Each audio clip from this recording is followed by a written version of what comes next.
বাঙালির একটা healthy breakfast সরু চাকলি পিঠা। সেই পিঠার রেসিপিটাই আজকে আমি তোমাদের সঙ্গে শেয়ার করব।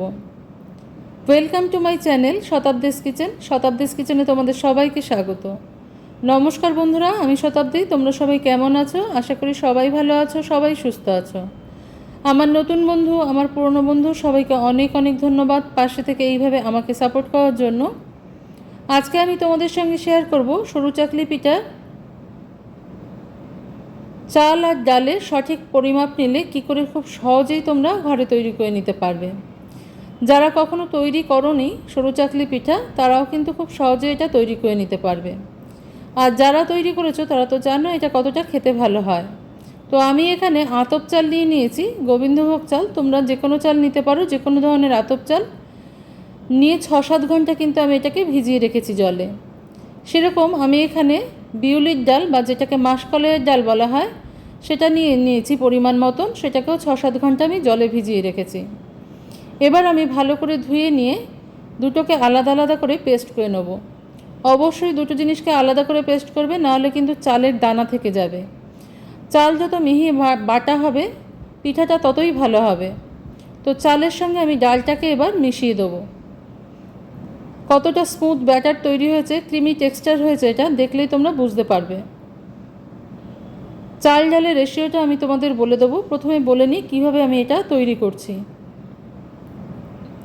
এই বাটিটা ধুয়েও কিছুটা জল আমি এর সঙ্গে অ্যাড করব। প্রথমে আমি এর মধ্যে মিশিয়ে দেবো 1 চা চামচ পরিমাণে নুন।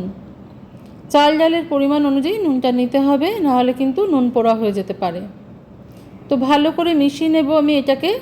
এই বাটিটা ধুয়ে কিছুটা পরিমাণ জল, 1 কাপ পরিমাপের জল আমি কিন্তু এর মধ্যে অ্যাড করে দিলাম। 1 কাপ জল মিশিয়ে দিয়ে আমি খুব ভালো করে এটাকে ফেটিয়ে নেব। খুব ভালো করে ফেটিয়ে নিতে হবে। ভালো করে ফেটিয়ে না নিলে কিন্তু পিঠাটা ফুলবে না, জালিদার হবে না। সেজন্য ফেটিয়ে নেওয়াটা খুব জরুরি। আমি খুব ভালো করে ফেটিয়ে নিয়ে এটাকে কিছুক্ষণ সময়ের জন্য, 1 ঘন্টা সময়ের জন্য রেস্টে রেখে দেবো। রেস্টে রেখে দিলে কী হবে, চাল আর ডালটা কিন্তু একটু ফুলবে। তোমরা যারা ধোসা তৈরি করো বা ধোসা তৈরি করেছো, খেয়েছো, তারা জানো যে চাল আর ডালটাকে একটুখানি সময় রেখে দিলে এটা ফুলে ওঠে। তো সেই রকমই আমি 1 ঘন্টা সময় এটাকে রেখে দেবো। রেখে দেওয়ার পর আমি ফিরে আসছি কিছুক্ষণ বাদে, 1 ঘন্টা বাদে। দেখো এটা কিন্তু ফুলে উঠেছে। দেখে তোমরা নিশ্চয়ই বুঝতে পারছো এটা কীরকম ফুলে উঠেছে। খুব ভালো করে এটাকে আবার আমি ফেটিয়ে নেব। ভালো করে ফেটাতে হবে, নাহলে কিন্তু জালিদার হবে না, আমি আগেও বললাম। এবার একটা কড়াই বসিয়ে নিয়েছি আমি। কড়াইতেও তোমরা করতে পারো, ফ্রাইং প্যানেও করতে পারো। কড়াইতে নিলে সুবিধা হয় কীরকম, যেটার মাপটা সমান থাকে। পিঠাগুলো সব একই মাপের হয়, গোল গোল হয়। কয়েক ফোঁটা সাদা তেল দিয়ে নিয়েছি। তোমরা কিন্তু এর বদলে ঘিও ইউজ করতে পারো। এটাকে আমি একটা টিস্যু দিয়ে পুছে নিলাম। ভালো করে পুছে নেবার পর এর মধ্যে আমি এইরকম হাতা তো সবার বাড়িতে থাকে, গোল গোল হাতা। এই গোল হাতার 1 হাতা পরিমাণে আমি এর মধ্যে দিয়ে দেবো। দিয়ে ভালো করে ছড়িয়ে দেবো। দেখো এখনই কিন্তু এটা জালিটা পড়তে শুরু করেছে। ফ্লেমটাকে অবশ্যই হাই হিটে রাখবে, ফ্লেমটাকে কখনোই কমাবে না। দিয়ে কিছুক্ষণ 1 থেকে 2 মিনিট সময় আমি এটাকে ঢাকা দিয়ে রাখবো। দেখো এটা তৈরি হয়ে গেছে। কত সহজেই এটা উঠে আসলো। এবার ওপাশটা আমি ভেজে নেব। এই একবারই আমি কিন্তু তেলের ব্যবহারটা করলাম, সেটাও পুছে নিয়েছি। এবার দেখো আমি তেল ছাড়াই ভেজে নেব। এটা কিন্তু খুব সুন্দর উঠে আসবে। যারা কখনোই করেনি তারা কিন্তু এই রেশিওটা আমি যেটা বলবো এখন সেটা মেনটেন করলে কিন্তু তোমাদের সরু চাকলি পিঠাটাও ঠিক এরকমই সুন্দর হবে, তেল ছাড়াই হবে।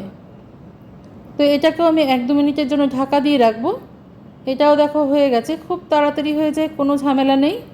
এরকমভাবে কিন্তু সবগুলো তৈরি করে নেবো আমি। দেখে বুঝতে পারছো কতটা জালিদার হয়েছে। এইভাবে আমি সব কটা সরু চাকলি পিঠাই কিন্তু ভেজে নেব। আর কতটা সাদা ধবধবে হয়েছে দেখো। ফ্লেমটাকে হাইতে রাখবে আর বেশিক্ষণ কিন্তু ভাজবে না। দেখো কতটা নরম হয়েছে। এবার আমি রেশিওটা বলে দিই চাল ডালের। প্রথমে চালের রেশিওটা বলি। 2 কাপ চাল নিলে 1 কাপ ডাল নিতে হবে। 2 কাপ চাল 1 কাপ ডাল, 2:1 এই রেশিওতে এটাকে করতে হবে। আর চালটাকে খুব ভালো মিহি করে, আগেই বললাম, আলাদা করে দুটোকে বেটে নিয়ে তারপরে মেশাতে হবে। নাহলে চালের মধ্যে যদি দানা ভাব থেকে যায় তাহলে কিন্তু সরু চাকলি পিঠাটা ভালো হবে না। আমি এটাকে পরিবেশন করলাম একটু গুড় আর একটুখানি আলু চচ্চড়ি, বাটি চচ্চড়ির সাহায্যে। তোমরা যা কিছু সাহায্যে খেতে পারো। আমি এটা আলু চচ্চড়ি, সাধারণ যে আলু চচ্চড়ি বাটি চচ্চড়ি হয় ঘরে, সেই আলু চচ্চড়ি আর গুড়ের সাহায্যে। ভীষণ নরম হয়েছে পিঠাটা। রেসিপিটা যদি ভালো লেগে থাকে লাইক শেয়ার কমেন্ট করার অনুরোধ রইল তোমাদের কাছে। আজকে তাহলে এই পর্যন্তই বন্ধুরা, দেখা হচ্ছে পরের দিন অন্য কোনো রেসিপি নিয়ে তোমাদের সঙ্গে। তোমরা সবাই ভালো থেকো, সুস্থ থেকো।